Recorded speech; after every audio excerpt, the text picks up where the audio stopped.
কেমন আছো সবাই? আশা করি সবাই ভালো আছে। তো আমি না ডিসাইড করে উঠতে পারছি না আপনাদের কী ব্লগ শেয়ার করবো।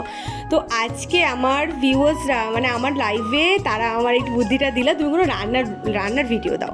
তো তোমাদের জন্য আজকে আমি নিয়ে চলে এসেছি চাল কুমড়োর পকেট। তো পকেট কেন বলছি এটা পরে বলছি। এটা হলো মামুনির আইডিয়া, মামুনি আজকে বানাচ্ছে না, তো আমি ভালো একটা ভিডিও বানিয়ে নিই। তো এখানে প্রথমে চাল কুমড়োটাকে ফালি করে দেন কেটে আর মাঝখান থেকে মানে সরু সরু পিস করেছি, দেখতেই পেয়েছো, আর তার মাঝখান থেকে ফালি করে নিয়েছি। তারপর এখানে নুন মাখিয়ে তোমরা 10-15 মিনিট মাখিয়ে রেখে দিও, তাহলে এটা বেশ মজে যাবে আর এর থেকে জলটাও বেরিয়ে যাবে। তাহলে কি হবে, মশলা মাখালে আর জল ছাড়বে না। আর এখানে মশলার মধ্যে আমরা রেখেছি নুন, হলুদ, লঙ্কার গুঁড়ো, চিনি আর মরিচ, জিরের গুঁড়ো সমস্ত কিছু দিয়ে এটাকে দেখতেই পাচ্ছ মাখানো হচ্ছে, মানে পুরের ভেতর থেকে গা পর্যন্ত মাখানো হচ্ছে। তো এইটা এত সুন্দর টেস্টি হয়েছে না খেতে, তোমাদের বাড়িতে বানিয়ে দেখো, খুবই সুন্দর খেতে লাগে, ইউনিক একটা রেসিপি।